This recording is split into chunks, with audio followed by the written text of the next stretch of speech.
Y Chiquitunga ya es la primera beata de nuestro país. Emocionantes momentos se vivieron durante la celebración eucarística en la Nueva Olla. Agradecemos de corazón su presencia.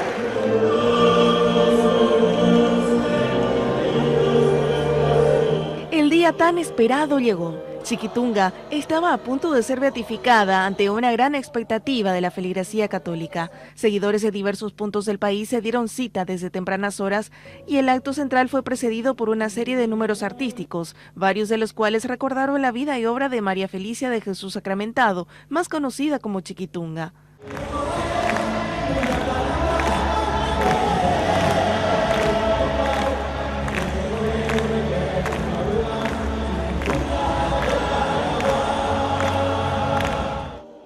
Puntualmente a las 16:30 horas se inició la ceremonia litúrgica y las emociones iban en aumento para las más de 40.000 almas que se congregaron para vivir ese momento.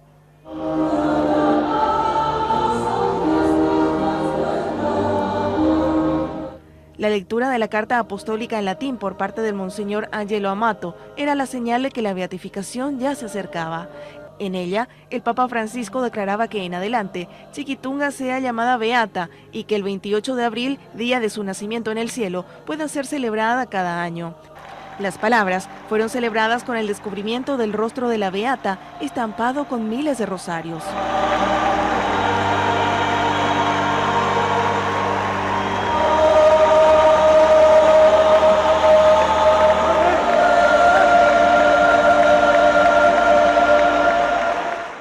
También en procesión ingresó el cerebro incorrupto de María Felicia de Jesús Sacramentado, acompañado por las Carmelitas Descalzas y un invitado muy especial, Ángel Domínguez González, el niño del milagro, quien junto a su madre y la obstetra Blanca Duarte, quien pidió su intercesión a Chiquitunga para salvarlo, ofrendó flores a la beata que lo devolvió a la vida.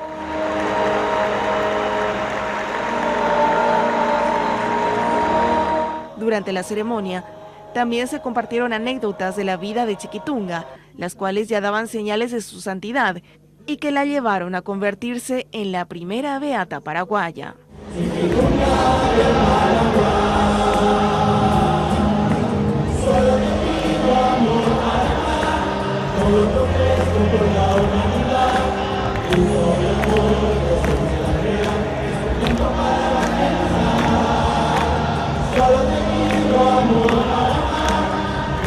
María